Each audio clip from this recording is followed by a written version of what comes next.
Director of Heels, which is an awesome movie. I love it. I think it's awesome. It's an empowering story for everybody out there. What a fucking creepy shoe guy. Amazing. So, do we have any questions for the director? What? Yes, way over there. Wait, I'll run all the fucking way over to you because you want to sit in back. All right, what's your question? First of all, I can say that music score was awesome. Yeah. Also, what were your leads' reaction to when they read the script? You know, casting this was a bitch, as you can imagine. So, I could not find a plus-size actress who would take her clothes off just out there. Casting agencies would not put out casting calls for me. So I actually had to go to the porn industry. And that, my female lead there, Sophia St. James, she is an award-winning queer porn star. So this is the least of what she's done on camera. And she loves horror. It was a perfect fit. Awesome. How about the male lead, who is fucking incredible, super hilarious, but also very, very creepy? Now that is, he's the drummer for Blitzen Trapper. Some of you may have heard of that band. It played just actually outside of Sacramento fairly recently. So, nationally touring band there. And he was fine with most of it. That's a stunt penis at the beginning. I also had to hire a stunt penis. That cost me an extra $100. He left it on the dresser. He picked it up when we were done. What? Wait, we'll just leave it at that. Yes, question over here. Stunt cock. Which is a small stunt cock, which is really kind of impressive. Oh, yeah. Did you look? Were you looking for this? It takes a lot of balls to put your dick in a film. It really does. There was a lot of balls. I was Plan D. I was going to do it if it was necessary. Luckily, it sure as fuck was not. $100 to not put my dick on film is worth it anyway. Okay, next question. This is a very interesting concept. How did you come up with the idea, the whole foot fetish? Well, you know, again, here, see, this started out as a student film. This was supposed to be a senior thesis. Everybody's done a student film. You know, there's a lot of work involved. And I got enough on my plate. I want a good story. Short film needs a good story. Lucy Taylor, who wrote the original story, she's won a Stoker. I haven't won a Stoker. So she wrote this story back in the 90s. It was published in a splatterpunk horror collection called Splatterpunks 2. And I wrote her an email and said, I'd like to make a movie about your story. She said, I forgot I wrote that story, but let me go back and read it. She went and read it, said, yes, I love the idea. Talked to my agent.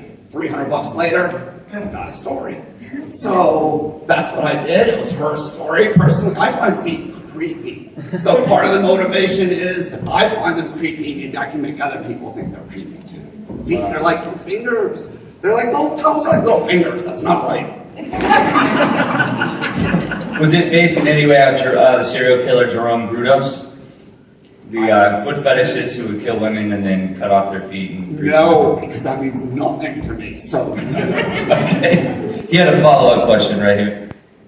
Stunt cock or not, how are you able to get away with the whole masturbation and spunk? Well, oh, you mean the literal? You talking about the cum on the foot? Because that's a prop cum. That's a cum. I mean, we had 3 different cums on set that day, and we actually had like blind tests. And we're like, hey, which one of these looks the most like cum? And that's what went on the foot. The stunt cock was needed for the foot in the shoe because my lead actor drew the line at that. He said, no, I'm not fucking a shoe on camera in extreme close-up. So I had to get a stunt cock to fuck the shoe, and we had to cram into the motel bathroom. My DP had to get focused on that dick, and that's how it went. It smelled like sweat and just fear in that bathroom. You so far are winning the best Q&A of the festival right now. That should be its own award. Another question from you folks. Yes. Yes. So I was wondering if the creepy guy lived in a hotel, or he wanted to make that more special by going to the hotel for his shoe. He's a transient, you know, that's why it's one of those things where it's like, you know, I'm gonna live in this area for a while and it gets a little hot, I'm gonna move on. I'm I'm gonna go to a new city, get some new victim. Yeah, I'm gonna say that.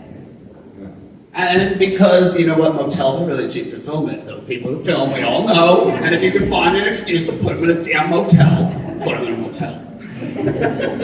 Yes. How did you get the drummer for Blitz and Trapper to? Is he an actor? He's an actor. He's done like Grammys. They're based out of Portland.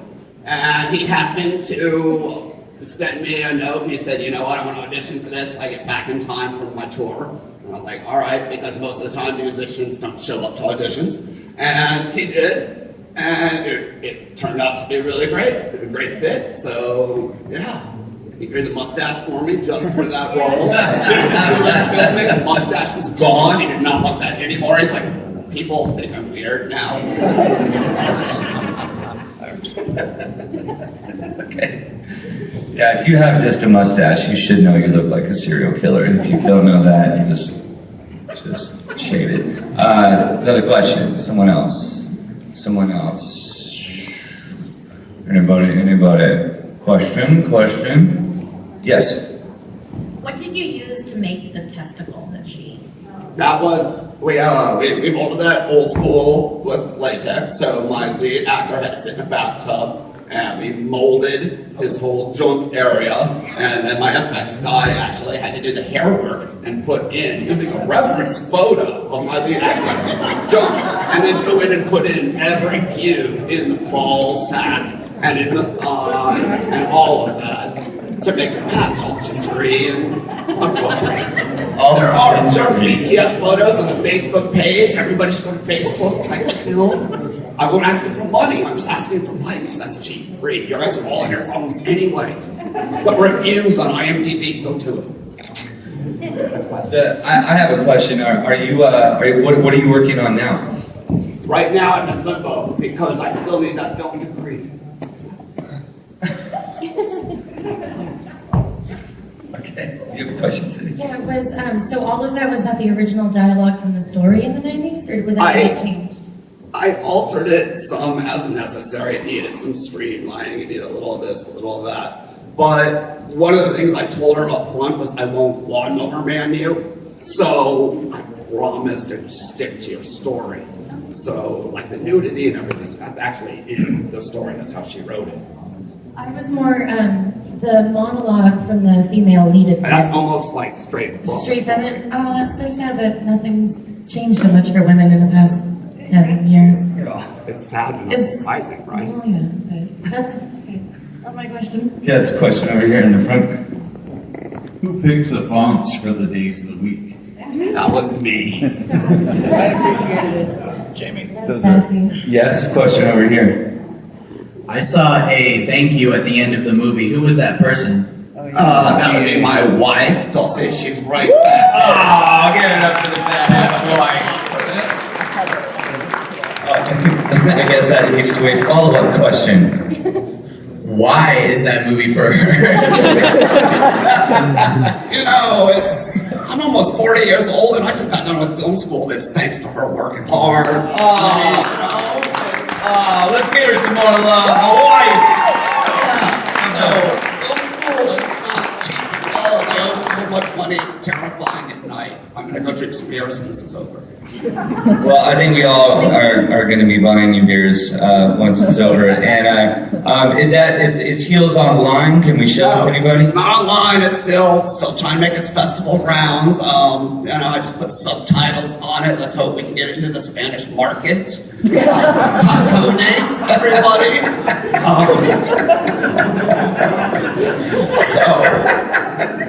All right, should probably not laugh so loud with the microphone in my face. We clearly need to have some drinks. Give it up for this director, amazing short film, Heels. And do let us know when it's online. And if there's other festivals you hear about that you think that it should be seen, let him know.